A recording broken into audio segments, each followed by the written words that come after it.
मान लीजिए दो ऐसे लोग हों जिनमें सदियों से तकरार चल रही हो, सदियों से दुश्मनी चल रही हो, सदियों से वैर भावना चल रही हो और सदियों से उसमें प्रतिकूलता रही हो। फिर भी यदि उस परिवार का कोई भी सदस्य मरता है तो दूसरा उसकी मैयत में शामिल होता है और उसको श्रद्धांजलि दे करके उसके दुख को बांटने की कोशिश करता है। भले ही वो बाहर से दिखावा ही करे, परंतु समाज के आगे स्वयं को सभ्य दिखाने के लिए अवश्य उसकी मैयत में शामिल होता है और उसके साथ दुख बांटता है कि चलो कोई बात नहीं, ईश्वर तुम्हें इस दुख को सहन करने की शक्ति दे। तो इसी प्रकार से उत्तर प्रदेश के मुख्यमंत्री योगी आदित्यनाथ के पिताजी की कल मृत्यु हो जाती है और आप देख सकते हैं एबीपी न्यूज़ द्वारा एक पोस्ट किया जाता है कि यूपी के सीएम योगी आदित्यनाथ के पिता आनंद बिष्ट का एम्स में निधन।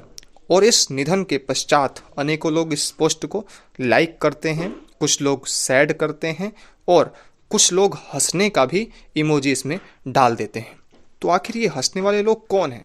तो किसी और व्यक्ति ने कितने सुंदर शब्द इसके लिए कहे हैं कि किसी सम्मानित बुजुर्ग के देहावसान पर तुम्हारी ये खुशी सिर्फ तुम्हारी सोच ही नहीं, तुम्हारी औकात भी दिखाती है। तो चलिए इस पूरी घटना का एनालिसिस करते हैं कि आखिर किन किन परिस्थितियों में योगी आदित्यनाथ के पिताजी की मृत्यु होती है और ये हंसने वाले लोग कौन हैं और किस लिए हंस रहे हैं और इनके हंसने का मकसद क्या है।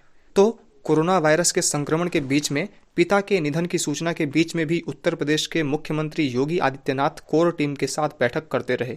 बैठक में उन्होंने सभी अधिकारियों को निर्देश दिया कि कोटा से उत्तर प्रदेश लौटे सभी बच्चों का होम क्वारंटाइन कराना सुनिश्चित कराएं। इसके साथ ही सभी बच्चों के मोबाइल में आरोग्य सेतु ऐप डाउनलोड कराने के बाद उनको घर भेजा जाए।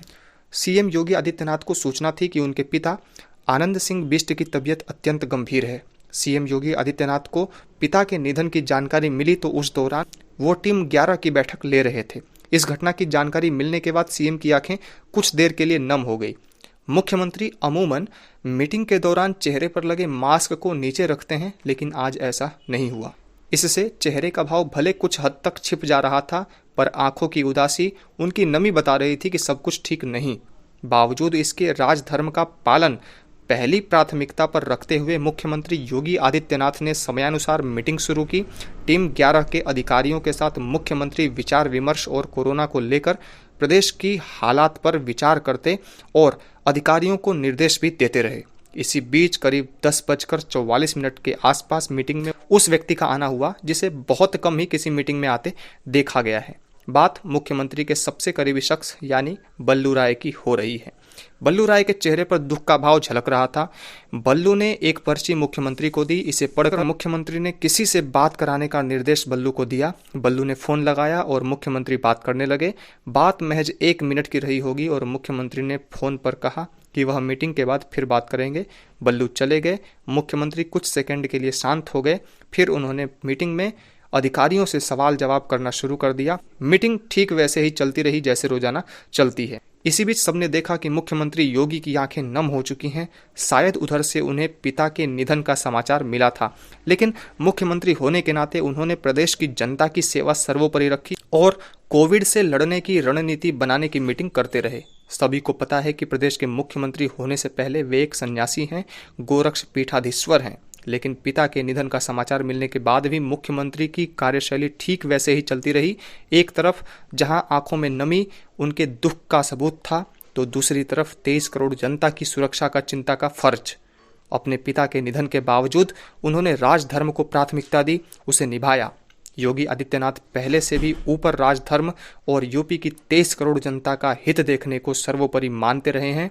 पिता की मृत्यु भी उन्हें अपने इस पद से विचलित न कर सकी। उसके उपरांत मीटिंग समाप्त हो जाती है तो मुख्यमंत्री योगी आदित्यनाथ ने एक पत्र के द्वारा अपने पिता से, अपने परिवार से क्षमा याचना कर ली। तो इतने सेंसिटिव वातावरण में भी कुछ लोग हंसने का रिएक्ट कर रहे हैं, तो आखिर इनकी इंसानियत कहाँ है? तो यहाँ पर मित्रों एक बात है कि प्रायः सभी मुसलमानों के दिमाग में इस बात को डाला जाता है कि योगी आदित्यनाथ मुसलमानों के दुश्मन हैं, मुसलमानों के शत्रु हैं। हालांकि उन्होंने इस बात को स्पष्ट रूप से कहा है कि मैं 23 करोड़ जनता का मुख्यमंत्री हूँ और मैं सबके हित के लिए काम करता हूँ। कोई भी फैसला हिंदू या मुसलमान के लिए निजी रूप से नहीं करता हूँ।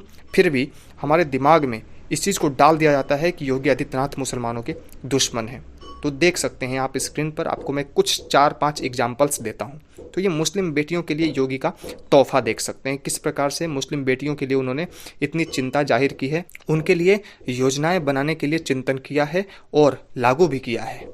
और इसी प्रकार से मदरसों के विषय में भी, यूपी में मदरसों के कायाकल्प के विषय में भी उन्होंने चिंतन किया है और इस पर कार्य भी किया है। 3 तलाक पर भी योगी सरकार सदैव महिलाओं के साथ है और महिलाओं के जीवन की रक्षा के लिए हमेशा तैयार है। इसी प्रकार से हज यात्रियों के समस्याओं के समाधान के लिए भी सीएम योगी ने अनेकों ऐसे कदम उठाए हैं, फिर भी हम लोगों के दिमाग में इस बात को डाला जाता है कि सीएम योगी मुसलमानों से नफरत करते हैं। चलिए एक और व्यक्ति से मिलाते हैं। तो इनका नाम है मोहम्मद यासीन अंसारी। और आपको एक और बात बता दें कि पिछले 35 सालों में मंदिर में यदि कोई भी नींव रखी गई तो मोहम्मद यासीन अंसारी की देखरेख में ही रखी गई है। और आपको एक बात बता दें कि सीएम योगी इन्हीं के साथ बैठ करके खाना खाते हैं। आप यदि और अधिक जानकारियां चाहते हैं तो गूगल पर प्राप्त कर सकते हैं। फिर भी हमारे दिमाग में वो प्रश्न उसी प्रकार का बना हुआ है कि आखिर ये हंसने वाले लोग कौन हैं। और आपको बता दें कि ये उत्तर प्रदेश के वही सीएम योगी आदित्यनाथ जी हैं जिन्होंने लॉकडाउन की पालना करते हुए अपने पिता के अंतिम संस्कार में भी शामिल नहीं होंगे ऐसा फैसला किया। और वहीं दूसरी तरफ कर्नाटक के पूर्व सीएम HD कुमारस्वामी हैं जिन्होंने लॉकडाउन तोड़ते हुए बेटे की शादी रचाई। तो आप देख सकते हैं कि कौन इसमें से विशिष्ट है। तो मित्रों, ये जो नफरत की भावना है, ये जो क्लेह, दुख, क्लेश है, इसको न फैलाएं और उस व्यक्ति को समझें। किसी की मृत्यु में हंसना, किसी की मैयत में हंसना कोई अच्छी बात नहीं है और इससे आपके ऊपर ही एक गलत प्रकार का दृष्टिकोण समाज का जाता है। तो मित्रों, आज की वीडियो का यही उद्देश्य था कि किसी की मैयत पे कृपया हंसें नहीं। किसी के दुख में यदि आप उसको हौसला नहीं दे सकते तो उसके हिम्मत को कम भी मत कीजिए। आप यूपी में सुरक्षित हैं, सुरक्षित सांसें ले रहे हैं, ये योगी आदित्यनाथ जी की ही कृपा है। नहीं तो आप जा करके दिल्ली में केजरीवाल जी की स्थिति को देख लीजिए कि इतने कैमरे लगाए, लाखों कैमरे लगाए, फिर भी कहीं भी दंगाइयों का चित्र नहीं आया। और यूपी में इन्होंने कैमरे लगाने का शोर किए बिना सभी दंगाइयों के चित्रों को लगा दिया।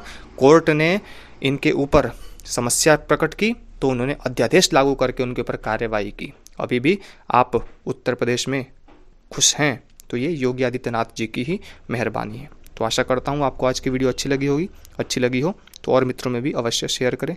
चैनल को सब्सक्राइब अवश्य करके जाएं। आपकी सहायता मुझे वांछनीय है।